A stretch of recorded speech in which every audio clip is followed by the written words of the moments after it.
마태복음 1장 15절부터 25절 말씀 같이 읽도록 하겠습니다. 예수 그리스도의 나심은 이러하니라. 그의 어머니 마리아가 요셉과 약혼하고 동거하기 전에 성령으로 잉태된 것이 나타났더니 그의 남편 요셉은 의로운 사람이라 그를 드러내지 아니하고 가만히 끊고자 하여 이를 생각할 때에 주의 사자가 현몽하여 이르되 다윗의 자손 요셉아 내 아내 마리아 데려오기를 무서워하지 말라. 그에게 잉태된 자는 성령으로 된 것이라. 아들을 낳으리니 이름을 예수라 하라. 이는 그가 자기 백성을 그들의 죄에서 구원할 자이심이라 하니라. 이 모든 일이 된 것은 주께서 선지자로 하신 말씀을 이루려 하심이니 이르시되 보라 처녀가 잉태하여 아들을 낳을 것이요 그의 이름은 임마누엘이라 하리라 하셨으니 이를 번역한즉 하나님이 우리와 함께 계시다 함이라. 요셉이 잠에서 깨어 일어나 주의 사자의 분부대로 행하여 그의 아내를 데려왔으나 아들을 낳기까지 동침하지 아니하더니 다음에 이름을 예수라 하니라. 아멘. 성탄절에 전해지는 따스한 소식이라는 제목으로 말씀 전하도록 하겠습니다. 이 성탄절날 들려지는 말씀 중에 대표적인 말씀이죠. 이렇게 천사가 마리아에게 전해준 그 메시지, 그리고 요셉이 이 천사를 통해서 받은 메시지가 오늘 등장하게 됩니다. 우리가 생각할 때 이 천사의 메시지가 없었다고 하면 이 가정은 굉장히 끔찍한 집안이 될 수도 있었어요. 무슨 일이 벌어진 거죠? 처녀의 몸에 아이가 잉태된 거예요. 처녀의 몸에 아이가 잉태됐는데 전혀 하나님의 계시가 없었다? 그러면 이거는 이 약혼한 가정이기 때문에 분명히 무조건 파혼의 위기에 처합니다.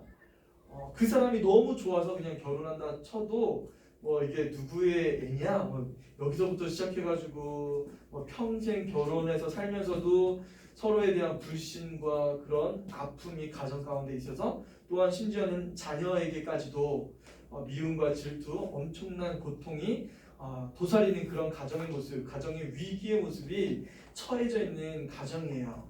우리 오늘날에도 코로나 위기 때문에 엄청난 가정이 많이 고통 가운데 있죠. 우리나라는 특히나 전 세계적으로 이혼율이 굉장히 높은 가정이에요. 많은 아픔이 우리 가정 가운데 도사리고 있어요. 기독교 가정뿐만 아니라 이 우리나라에 있는 많은 가정들이 제가 봤을 때도 유교 집안에서 이렇게 와서 또한 일제 치하에 있으면서 많은 고통과 아픔이 가정 가운데 파고들었습니다. 그래서 어떻게 하면 이 아픔을 조금이라도 고통을 없앨까 하다가 많은 우리 부모님 세대, 할아버지 할머니 세대죠. 그 할머니 그 할아버지 세대들은 담배를 피거나 혹은 술을 마시거나 혹은 노름을 하거나 옛날에는 계집질이라고 했죠. 뭐 여자를 만나서 그런 것들을 해소하는 그런 아픔이 이 땅 가운데 있었습니다.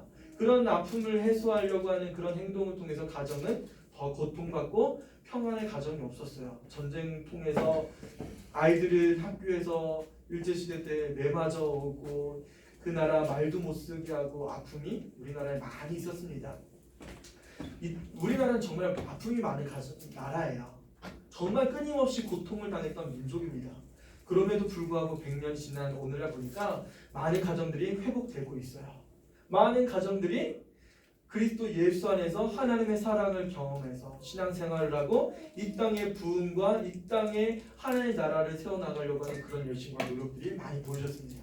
그럼에도 불구하고 아직도 많은 곳에서 하나님을 알지 못하는 곳에서 하나님의 가정으로 세워나가지 못하는 그런 가족들이 있습니다. 그럴 땐 아직까지도 이 세상에는 아픔과 고통이 그 가정을 짓누르고 있을 거예요. 예수를 믿는다고 하지만 예수님을 정말 사랑하지 못해서 가족에게 그 사랑의 메시지를 전하지 못하고 아픔과 고통의 악순환이 계속되는 그런 가족들이 아직도 있습니다. 그런데 오늘 가정을 보면 이 요셉과 마리아의 가정을 보면 그런 모습이 있을까 다시 한번 되돌아보게 돼요. 정말 하나님께서 사랑하시는 가정이 어떻게 운영되는지 볼 수 있어요. 심지어는 하나님이 메시지를 보내주시죠. 누구에게요? 마리아에게. 하나님이 천사를 보내주세요. 뭐라고 말씀하시죠? 제일 처음에 뭐라고 말씀하시는 거예요? 그리스도의 태어나심은 이렇다라고 말씀하시면서 말씀을 전개하고 있어요. 어머니 마리아와 요셉이 약혼한 상태입니다. 그런데 동거하기 전이래요. 아직은 따로따로 집에 살고 있습니다. 약혼했기 때문에 아직 결혼은 아닙니다. 결혼했을 때는 뭐예요? 결혼식이 이루어지고 아내가 남편이 지은 새 가정에 새로운 집에 들어가서 살 때 결혼이 성립이 되는 거예요. 아직 가정을 만들려고 가정을 꾸리려고 하는 준비가 요셉에게는 덜 되어 있는 상태였습니다. 그래서 마리아는 어머니 집에서 어머니 아버지 집에 있고 요셉도 어머니 아버지 집에서 있으면서 자기 집을 만드는 그런 과정 가운데 있습니다. 그런데 그 과정에 성령으로 잉태된 것이 나타났어요. 여러분 나타났다는 건 뭐예요? 성령으로 잉태됐다는 것이 이 마리아의 몸속에서 태가 꿈틀꿈틀대고 있다는 것이 드러나게 된 거예요. 이거를 누가 알았을까요? 저희 집에서도 꼭 저희 가정에 네 명이 낳았잖아요. 4명이 낳았는데 그럼 아빠가 알까요 모를까요? 엄마의 태 속에 아내의 태 속에 아이가 있다는 사실을 남편이 알까요 모를까요? 몰라요. 모릅니다. 그런데 어느 순간 뭐를 딱 들여밀어요. 뭐예요? 테스터기죠. 여성의 몸속에 변화가 생긴 겁니다. 누가 아는 거예요? 여성은 압니다. 엄마는 아는 거예요. 아내는 아는 겁니다. 그러면서 자기 몸속에 뭔가 변화가 생긴 것을 알아요. 몸에서 음식을 받지 못합니다. 우웃대기도 하고 또한 더부룩하기도 하고 소화도 안 되고 심지어는 생리 주기가 깨어져 버려요. 그러면서 뭐라는 거예요? 내 몸속에 아이가 있구나 라는 사실을 깨닫게 됩니다. 근데 신기한 건 첫째는 그걸 알아요 몰라요? 첫째 때는 잘 몰라요. 왜 소화가 잘 안 되지? 좀 몸이 이상해. 막 등도 두드려주고 약도 먹어보라고 하고 그러면 무슨 일이 벌어져요? 큰일 나죠. 그때는 써야 될 것이 바로 테스터기입니다. 테스터기를 통해서 우리 엄마의 몸속에 아기가 있는지 없는지 유무를 판단하게 됩니다. 판단하고 나서 어디로 가야 돼요? 바로 산부인과 가서 판정을 받죠. 임신입니다. 3주 되셨어요. 2개월 됐습니다. 뭐라고요? 벌써 2달이나 됐다고요? 그런 이야기를 듣는 분들도 계시죠. 3개월이라는 이야기를 듣는 분들도 계시고. 자, 아무튼 간에 마리아는 알았습니다. 마리아는 자기 몸에 무슨 이상이 있는 걸 알게 되었어요. 그의 남편 요셉은 의로운 사람이라 그를 드러내지 아니하고 가만히 끊고자 했습니다. 여러분, 천사가 마리아에게 와서 뭐라고 말씀하실까요? 천사가 마리아에게 와서 두려워하지 말라고 이야기하죠. 하나님의 은총을 입었다라고 이야기하죠. 그의 몸에 변화해 있을 때 천사를 통해서 하나님께서 메시지를 전해주신 거예요. 두려워하지 말래요. 여러분 뭐 어떻게 두려워하지 않을 수가 있어요? 결혼도 하지 않은 처녀의 몸속에 아이가 있는데 엄청난 일이 벌어지죠. 누가복음에 나오는 이야기죠. 천사를 통해서 마리아에게 하시는 말씀. 하나님 이 과정을 통해서 이 가정의 두려움을 없애길 원하셨어요. 이 가정이 마냥 두려워하는 것을 하나님께서 원치 않으셨어요. 무슨 말씀하시려고 하시는 거예요? 하나님의 은총을 입었다라고 말씀하세요. 낳을 아이가 이 세상을 구원할 자라는 사실을 하나님의 독생자 외아들이라는 사실을 전해주고 싶었던 거예요. 그녀가 어떻게 해요? 하나님의 계집종이오니 하나님 뜻대로 되길 원한다고 고백을 하게 됩니다. 마리아는 이제는 마음을 굳혔어요.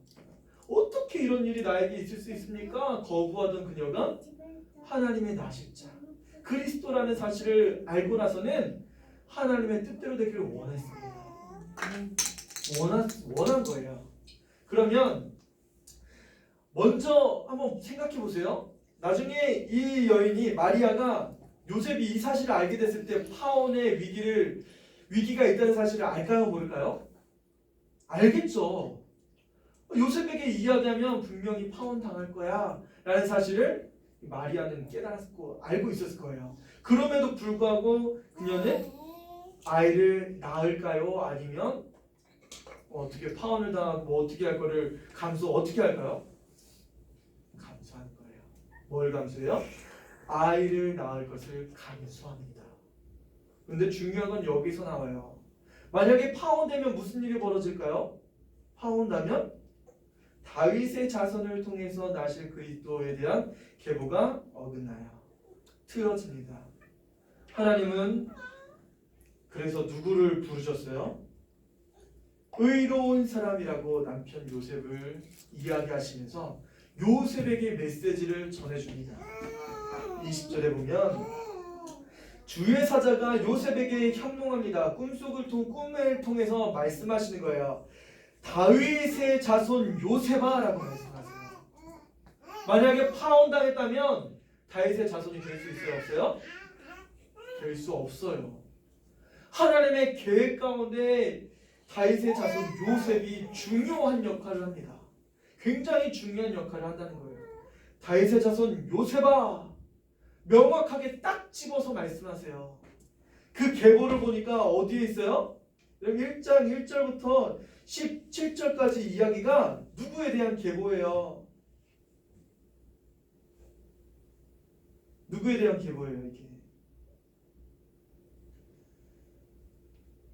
바로 예수님에 대한 계보입니다.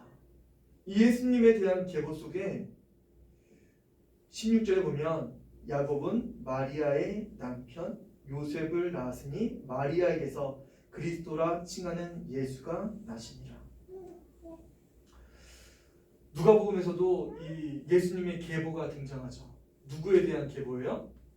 마리아에 대한 계보와 요셉에 대한 계보가 나오는 거예요. 누구에 대한 계보예요? 그럼 결국은 이게 마리아와 요셉이 누구의 자손의 계보에 통해서 나오냐면 바로 다윗의 계보를 통해서 나온 사실을 증명해주고 있는 겁니다. 다윗의 자손이라는 것은 그래서 굉장히 중요한 거예요. 하나님이 이 땅에 보내실 그리스도에 대한 약속의 메시지가 다윗의 자손을 통해서 보내주신다고 하신 거거든요. 그 왕위가 끊임없이 영원하다고 약속해 주셨거든요.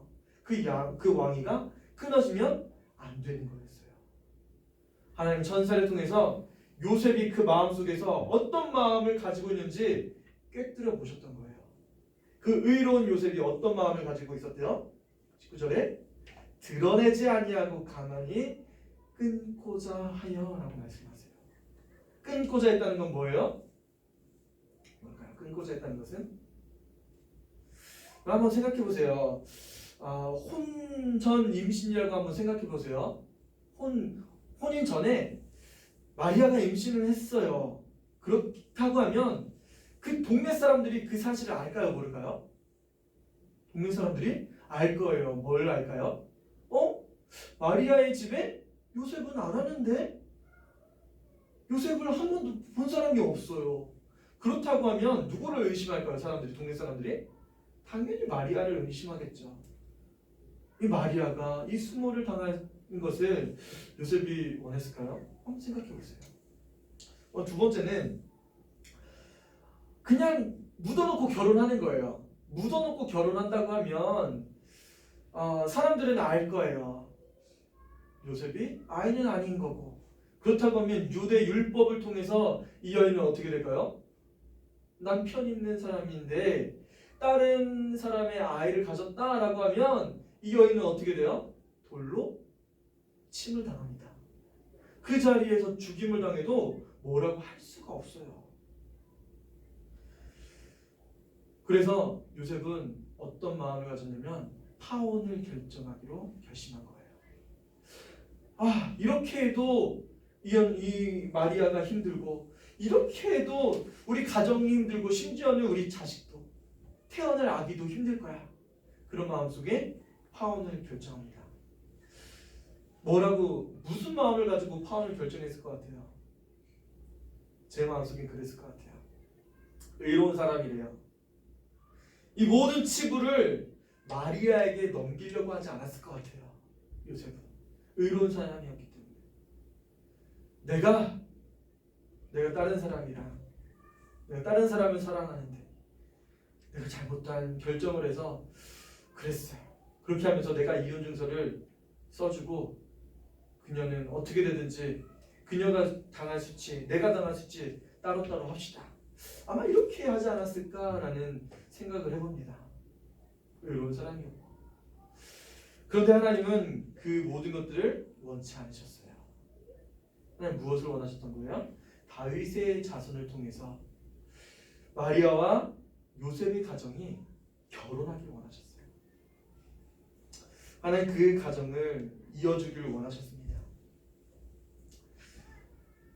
요셉에게 말씀하셨죠. 무서워하지 말라. 무엇을요? 아내 데려오기를. 내 아내 될 마리아 데려오기를 무서워하지 마. 요셉의 마음이 얼마나 두려웠는지를 이제 조금 이제 알겠죠. 사실은 걱정하는 차원보다 두려워하는 차원까지 간 거예요. 이 결혼 어떻게 해야 되는 거야? 대체 어떻게 결정을 해야 돼? 무슨 결정을 내가 해줘야지 이 마리아도 괜찮고 나도 괜찮을까? 극단적인 선택. 이 최종적으로 파혼을 결정하고서 내가 이혼 증서를 써주고 이것을 없애려고 하는 그런 모습에 두려워하는 모습이 성경 말씀에 기록되어 있습니다. 마리아 데려오기를 두려워하지 말라. 그에게 잉태된 자는 성령으로 된 것이라. 아들을 낳으리니 이름을 예수라 하라. 이는 그가 자기 백성을 그들의 죄에서 구원할 자이시니라 하니라. 여러분 요셉은 이 천사의 말을 듣고 마리아 데려오기를 이제 주저앉지 않게 되었습니다. 하나님은 이 가정을 통해서 하시려고 하시는 말씀이 있었어요. 이 혼란스러운 이 가정에 하나님께서 좋은 소식, 따스한 소식을 전해주길 원하셨습니다. 그러면서 이 천사가 소식 중에 어떤 이야기가 있었냐면 그 아이가 죄를 사해 주실 그런 능력이 있다라고 이야기해요. 임마누엘이라고 이야기합니다. 보라, 처녀가 잉태하여 아들을 낳을 것이요 그 이름은 임마누엘이라 하리라. 여러분 성경 속에 이사야를 통해서 예언하신 말씀이 등장하게 됩니다. 천사가 이 사실을 알려줘요. 보라, 너 기억나지? 처녀가 잉태하여 아들을 낳을 것이요. 그 처녀가 잉태하게 됐을 때 그리스도가 태어난다는 사실을 하나님께서 알려주신 거예요. 근데 그 처녀가 누구냐면 바로 너의 아내 마리아란다. 그 사실을 전해주는 거예요. 요셉은 이 이야기를 듣고 마음이 편안해졌을 거예요. 그 모든 두려움과 그 공포, 어떻게 수모를 당해야 될지 그런 것들이 한순간에 싹이 사라졌던 거예요.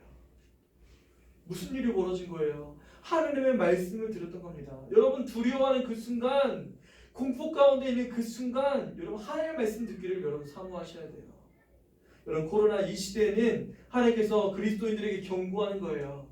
무엇을 경고하시는 거예요? 하나님의 말씀을 들으라고 경고하시는 거예요. 너 언제까지 네 마음대로 살 거니? 너 언제까지 나를 구주로 모시지 않고 살 거니? 너 언제까지 나를 경외하지 않을 거니? 하나님 우리에게 하시는 말씀이에요. 하나님의 하시는 말씀을 우리가 들어야 되는 그 순간이 바로 이 시간이라는 거예요. 여러분 성탄절날 하나님께서 우리에게 하시는 말씀을 여러분 경홀히 여기지 마세요. 천사가 요셉에게 이야기하고 있습니다. 여러분 그 아이에 대한 이야기예요. 그 아이는 누구래요? 하나님이 우리와 함께 하시다라는 메시지를 가지고 있는 임마누엘이라고 말씀하세요. 여러분 임마누엘이라는 것 자체는 임이라는 것은 무슨 뜻일까요? 임은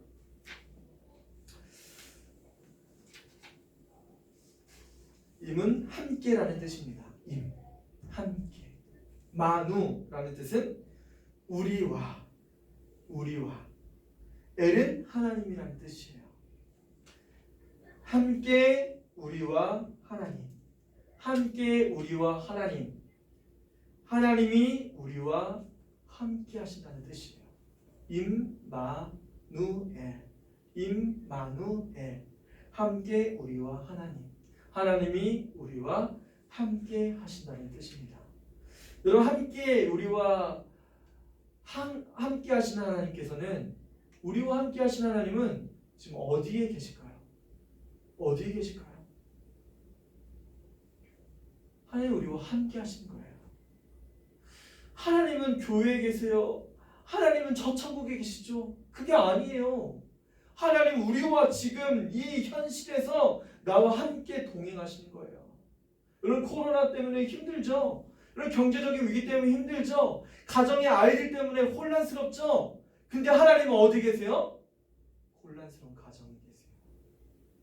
그 혼란하고 있는, 고통하고 있는 아이들, 여러분, 경제적인 위기 때문에 힘들어하는 여러분들과 함께 하신 거예요. 하나님 다른 데 계시지 않다고 말씀하세요. 여러분, 이 성탄절에 예수님은 여러분들과 함께 하신다고 약속해 주셨어요. 그 약속은 변치 않으십니다. 그 약속은 여러분들의 끝날 때까지 여러분들과 영원히 변치 않는 약속으로 함께 하신다고 말씀하신 거예요.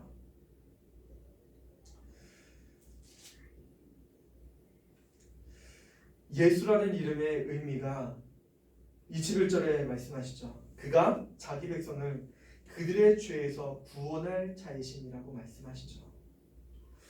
예수라는 이름, 이 발음이 헬라어에서는 예수스라고 합니다. 예수스. 그리고 히브리어에서는 예호수아라고 하죠. 예호수아. 혹은 예수아. 우리 패션 오브 크라이스트 영화의 장면 중에 예수님이 예수아라고, 예수님의 어머니 마리아가 예수님을 가리켜서 예수아라고 이야기하죠. 예수아, 여호수아, 예수아 같은 말입니다. 여호와는 구원이시라는 뜻입니다. 여호와는 구원이시라. 하나님은 이 땅에 오셔서 우리를 구원하시길 원하세요. 우리의 구원자가 되시길 원하십니다. 우리를 구원하시기 위해서 하나님의 아들 예수님을 이 땅에 보내주신 겁니다. 여러분, 천사를 통해서 예수님은 기쁜 소식을, 죄를 구원하시는 소식을 알려주셨어요. 전해주셨어요. 또한 하나님이 우리와 함께 하신다는 소식을 알려주셨습니다. 여러분, 성탄절에 여러분 이렇게 따스한 소식이 전해졌다는 사실을 우리는 다시 한번 기억해야 돼요. 로마서 5장 8절에요. 우리가 아직 죄인 되었을 때 그리스도께서 우리를 위하여 죽으심으로 하나님께서 우리에게 대한 자기의 사랑을 확증하셨느니라 라고 말씀하세요. 우리가 아직 죄인 되었을 때, 우리가 아직 부족하고 우리가 아직 하나님과 원수 되었을 때, 하나님과 상관이 없이 죄 가운데 살아가는 그때에 그리스도께서 우리를 위해서 죽으셨다라고 말씀하세요. 그 사실이 무슨 사실이냐면, 우리를 위해서 대신 죽으신 사실이 하나님께서 우리를 너무나도 사랑하신다는 그 사랑의 확증이셨다라고 말씀하세요. 여러분, 우리는 죄인입니다. 우리는 분명한 죄인이에요. 하나님께 끊임없이 죄를 짓는 기계처럼 살아가는 죄인입니다. 머리 생각하는 것부터 말하는 것, 그리고 행동하는 모든 것들이 다 죄를 가지고 있습니다. 그런데 하나님은 이 죄를 용서해 주시려고 예수님을 보내주시고 모든 것들을 다 용서해 주시고 죽으셨어요. 다 용서해 주시고 죽으셨다는 거예요. 우리는 예수님께서 죽으심을 통해서 죄 사함 받은 하나님의 자녀가 되었어요. 우리가 그 사실을 믿는 거잖아요. 예수님, 저의 죄를 용서해 주셨다는 사실을 저는 믿어요. 감사합니다. 그런데 우리는 어떻게 살아요? 여전히 죄 가운데 고통하며 살아요. 죄를 다 없애주셨는데 여전히 죄 가운데 사는 거예요. 우리 자녀들이 옛날 어머니들의 꿈이 그거였잖아요. 우리 이쁜 딸이 20살이 됐을 때 엄마가 뭘 선물해 주길 원하는 거예요? 아, 이쁜 딸에게 너도 이제 어른이 되었구나. 너도 이제 화장해도 돼. 너도 이제 이쁘게 꾸미고 많은 사람들에게 나아갔으면 좋겠어. 라고 하면서 어머니가 무엇을 선물해 주는 거예요? 이쁜 화장품만 딸에게 선물해 주는 거예요. 그런데 이 딸이 어떤 마음을 가지고 있어요? 죄된 마음이 아직도 일단 있는 자녀라고 한번 생각해 보세요. 아직까지 구속함 받지 못해서 아직까지 거기에서 헤어나지 못하는 그런 딸이라고 한번 생각해 보세요. 이 화장품을 가지고 사용하겠어요? 책상 앞에 놓고만 있는 거예요. 구속함 받지 못했다는 것은 바로 그런 거예요. 이쁜 화장품, 제일 좋은 것을 주었음에도 불구하고 사랑하는 딸이 활용하지 못하는 거예요. 가장 필요로 하는 그런 선물을 주었는데도 그것을 활용하지 못하는 거예요. 하나님께서 우리를 구속하셨어요. 우리를 구원해 주셨어요. 심지어는 우리 생각과 모든 사고와 모든 죄된 것들 다 용서해 주셨어요. 우리를 완벽하게 구원해 주셨습니다. 책상에서 먼지가 쌓여가는 그 화장품을 보시면서 그 엄마의 마음이 어땠을까요? 아, 내가 잘못 키웠구나. 그렇게 생각할까요? 야, 한 번만 화장하고 나와봐. 나랑 같이 나가서 데이트도 하고 나랑 같이 나가서 맛있는 것도 먹고 나랑 같이 한번 가보자. 그럼 엄마는 그렇게 하겠죠. 왜요? 사랑하는 딸이 집안에 가만히 있는 것을 원치 않기 때문에 그 손을 잡고 엄마가 화장하는 거 알려주기 할 수도 있어요. 조금씩 알려주는 거예요. 그 가만히 있는 그 딸에게 하나씩 알려주는 거예요. 야, 엄마도 예전에 그랬었는데 하나님께서 나의 죄를 용서해 주시고 예수님께서 나의 죄를 용서하신 후에 나는 거듭난 삶을 살게 되었단다. 딸아, 너도 이제 세상에 나갈 때가 됐어. 너도 하나님의 사랑을 받고 이 세상에서 살 때가 됐단다. 마음껏 아이에게 알려줄 수 있는 거예요. 요즘 큰애가 아이시카를 굉장히 좋아합니다. 아이시카를 달란트를 통해서 살 수 있는 기회가 있었는데 안타깝게 놓쳤어요. 왜요? 달란트 너무 비싸가지고 못 샀어요. 그런데 하나님은 그 마음을 아셨는지 아이시카를 가질 수 있는 그런 기회를 주셨어요. 이 아이가 이것을 가지고 어떻게 했을까요? 활용하는 거예요. 조종하는 거예요. 앞으로 갔다가 뒤로 갔다 옆으로 갔다 엄마 발도 넘어갔다가 애들 몸통 굴리기도 하고 벽치기도 하고 막 굴려보는 거예요. 왜요? 가진 것을 가지고 노는 거예요. 가진 것을 가지고 활용하는 겁니다. 하나님이 우리를 구속하셨다면 우리를 가진 것을 가지고 활용해보는 거예요. 하나님 나를 용서해 주셨다고요? 정말요? 하나님 감사해요. 하나님 나의 죄를 용서해 주셨어요. 우리 친구들에게 이야기할 수 있어요. 예수님이 나를 정말 사랑하나 봐. 성도들에게 이야기해 주는 거예요. 하나님 나를 너무나 사랑하신다는 사실을 많은 사람들에게 알려주고 이 아이가 또 이 알시카 가지고 어떻게 해요? 자기만 놀아요? 밖에 놀이터 가지고 막 굴립니다. 친구랑 막 잡았다가 놨다가 놀이터 위로 막 미끄럼틀을 올라갔다 내려갔다가 별의별 짓을 다 하는 거예요. 그것도 가지고 집에 와가지고 또 굴려요. 노는 거예요. 충전해서 또 놀고 배터리 떨어지면 또 충전해서 또 놀고 계속 하는 거예요.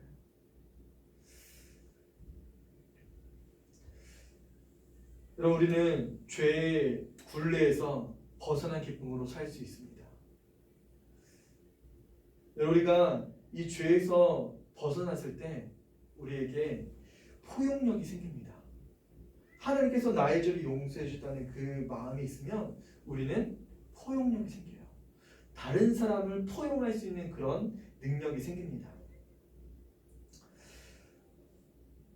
히브리서 4장 15절에 우리에게 있는 대제사장은 우리의 연약함을 동정하지 못하실 리가 아니요 모든 일에 우리와 똑같이 시험을 받으시니로되 죄는 없으시니라 라고 말씀하세요.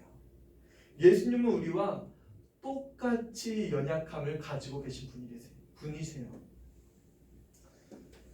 예수님은 자존하신 분이죠. 스스로 계신 분입니다. 이 세상을 만드시고 모든 것을 가지고 통치하시는 분이세요. 이 세상에 부족함이 전혀 없으신 그 하나님께서 아기 예수님으로 오세요. 의존적인 예수님은 아기 예수님의 모습으로 이 땅 가운데 오세요. 그는 목마르세요. 그는 배고프세요. 그는 걷지도 못하십니다. 그는 자라셔서 조롱을 당하십니다. 슬픔을 겪으시고 십자가의 고통을 당하시고 제자들을 통해서 거부받으시고 배신당하시고 사람들에게 굴욕감을 당하시고 비판을 받으셨어요. 그 완전하신 분이 이런 일들을 당하셨어요. 왜 그러셨을까요? 왜 그런 비통한 일을 당하실 수밖에 없을까요? 우리에게 계신 대제사장은 우리의 연약함을 알지 못하시는 분이 아니라는 거예요. 여러분들이 당하고 있는 그 모멸감, 그 수치감, 여러분이 당하고 있는 그 육체의 연약함 모르시는 분이 아니라는 거예요. 예수님 걷지도 못하셨어요. 심지어는 자기 십자가를 지고 가실 때 쓰러지고 또 쓰러지고 또 쓰러지셨어요.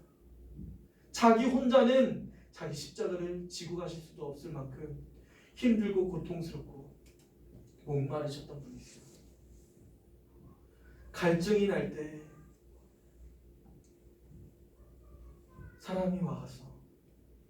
한 사람이 와서 예수님께 물을 마시게 해주시려고 하셨어요. 신포도주를 마시게 하셨죠. 십자가에서. 예수님 우리의 고통을 모르시는 분이 아니십니다. 여러분 이 땅 가운데 아기 예수님으로 오신 그 예수님은 여러분들의 모든 것들을 다 수용하시고 이런 모든 것들을 다 포용하시기를 원하세요. 예수님께 오면 여러분들의 아픔과 고통을 나눌 사람이 계시다는 사실을 여러분 꼭 아셨으면 좋겠습니다. 여러분 치과에 가면 요즘 이빨이 아픈데요. 여러분 치과에 가면 의사 선생님이 뭐라고 이야기하시죠? 이렇게 이야기할 수도 있어요. 제가 저번에 분명히 젤리 먹지 말라고 이야기했을 텐데요. 탄산음료 그거 분명히 먹지 말라고 했을 텐데요. 사탕 또 먹었나요? 그러니까 이렇게 썩었잖아요. 치과 선생님이 이런 이야기를 했다고 한번 생각해 보세요.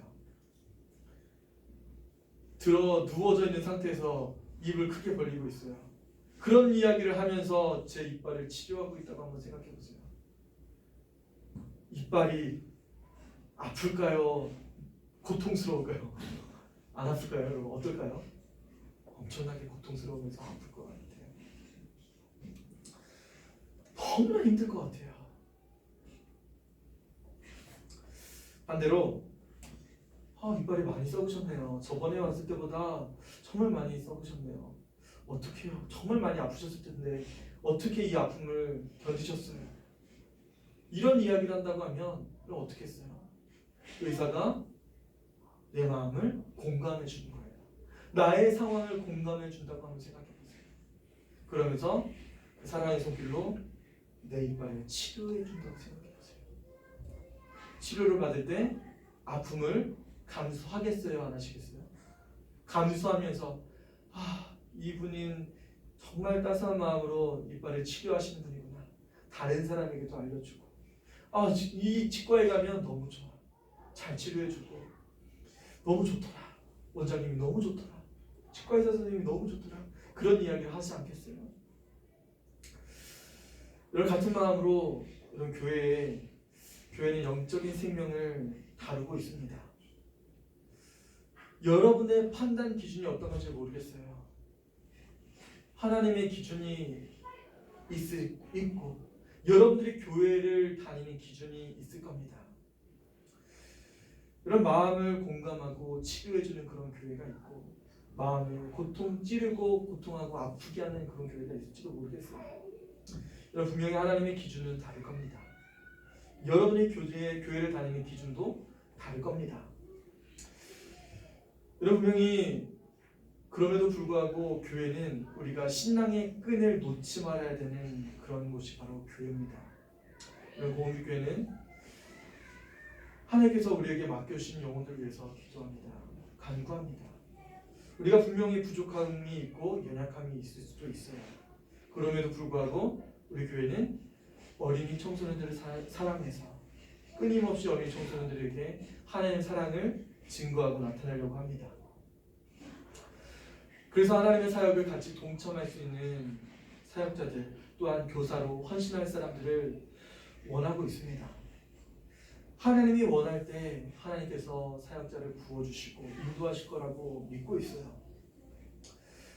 사역에 있어서 함께 부르짖으며 영혼을 찾길 원해서 같이 간구할 수 있는 그런 사람이 있길 원하고 있습니다.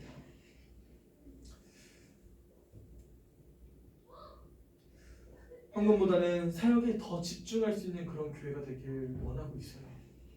많은 교회가 오늘날 재정적인 고통 가운데 있죠.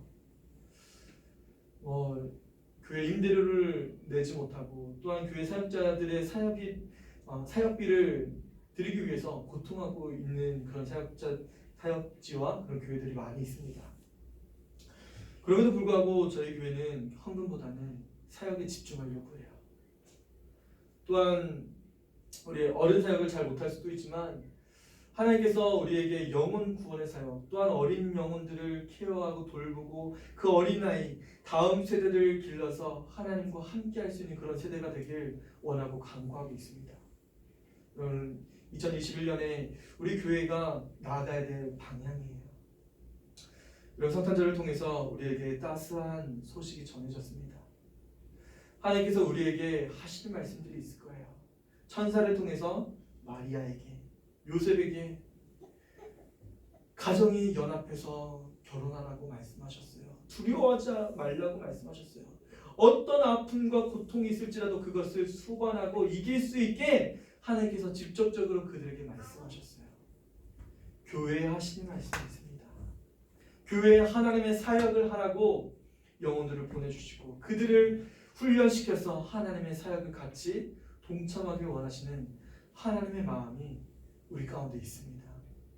하나님 우리의 마음을 따스하게 만지시고 계십니다.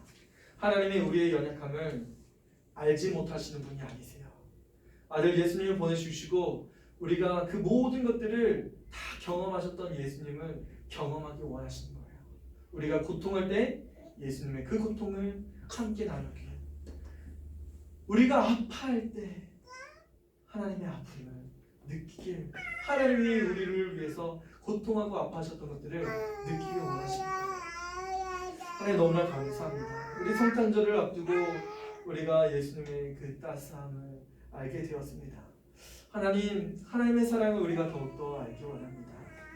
하나님 우리 마음 가운데 알지 못했던 모든 것들 주님 우리를 치료하여 주시고 하나님의 사랑 가운데 우리를 돌봐 주옵소서. 우리가 하나님의 사랑을 알지 못해서 딴 길로 갔었던 우리의 모습들을 용서하여 주옵소서. 하나님 우리 성도들의 가정마다 하나님 말씀하여 주셔서 새 힘을 얻고 주님께 돌아와 하나님의 이름을 찬양하며 그 이름 앞에 나와 경배하며 그에게 하나님께 영광 돌릴 수 있는 가정 되게 해달라고 우리 들은 말씀 놓고 잠시 기도했으면 좋겠습니다. 같이 기도하겠습니다. 하나님 감사합니다. 하나님 우리와 함께 하십니다.